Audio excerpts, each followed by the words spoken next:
proposed a clear solution for what's so-called this conflict. The Palestinian people are fighting to free Palestine from the river to the sea, to create a free, democratic Palestine where everyone can live in equality and justice. And this is how we oppose Zionism, because Zionism itself, as a political movement, was recognized by the United Nations as a racist movement.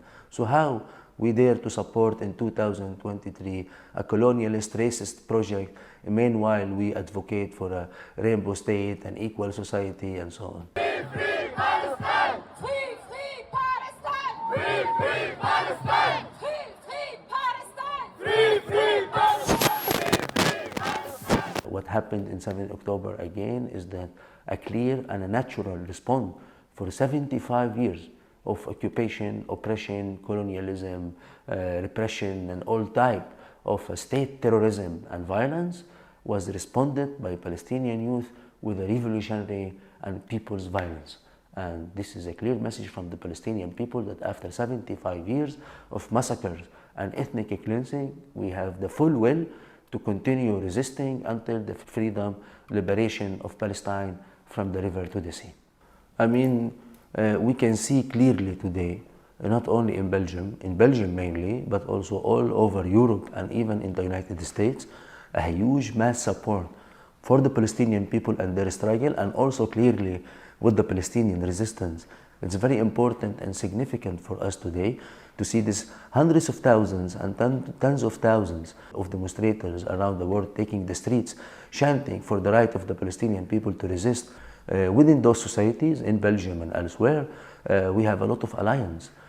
We have alliances from the poor classes in the society, from the working class in the society, from the migrants, from the refugees, from every single oppressed community and minorities who are struggling for equality and justice. The LGBT movement supporting Palestine, the artist movement supporting Palestine, and we can see these voices are becoming louder and louder. But our main problem in the West is with the Western governments.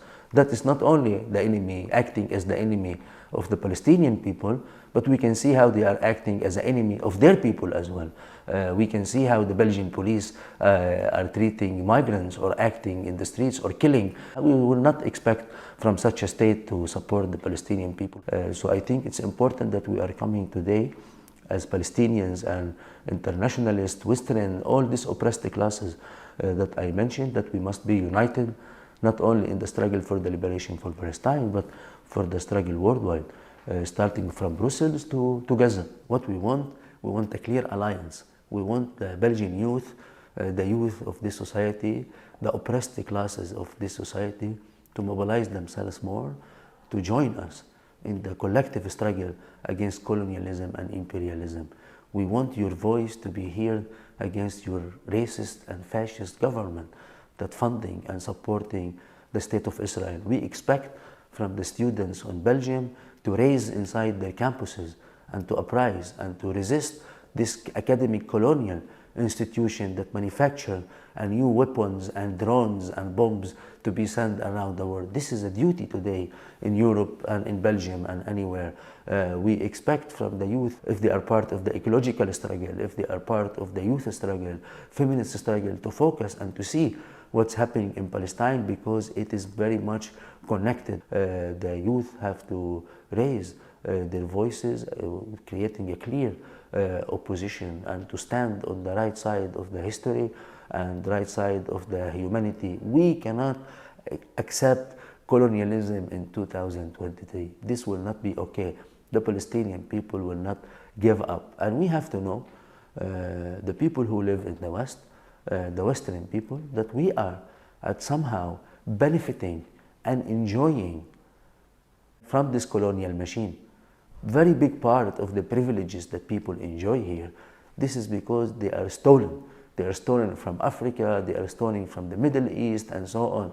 We are not fighting to destroy our societies and to go back 2,000 years ago. No, We are struggling for an advance and for a future of liberation and equality, but this we cannot build a united future between humanity based on stealing resources and doing an ethnic cleansing and doing colonial projects. And we cannot also expect from the Palestinian people to come as refugees in Europe and to explain to the European people what colonialism means and what apartheid means. All of this, it's European terms.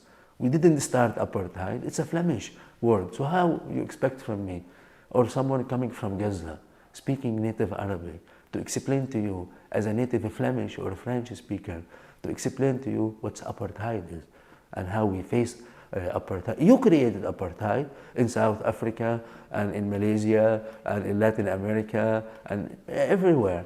So this must be stopped, this must be end. How we end it? With the international solidarity, with a clear materialistic solidarity, not only by statements and so on, and to join your local struggle.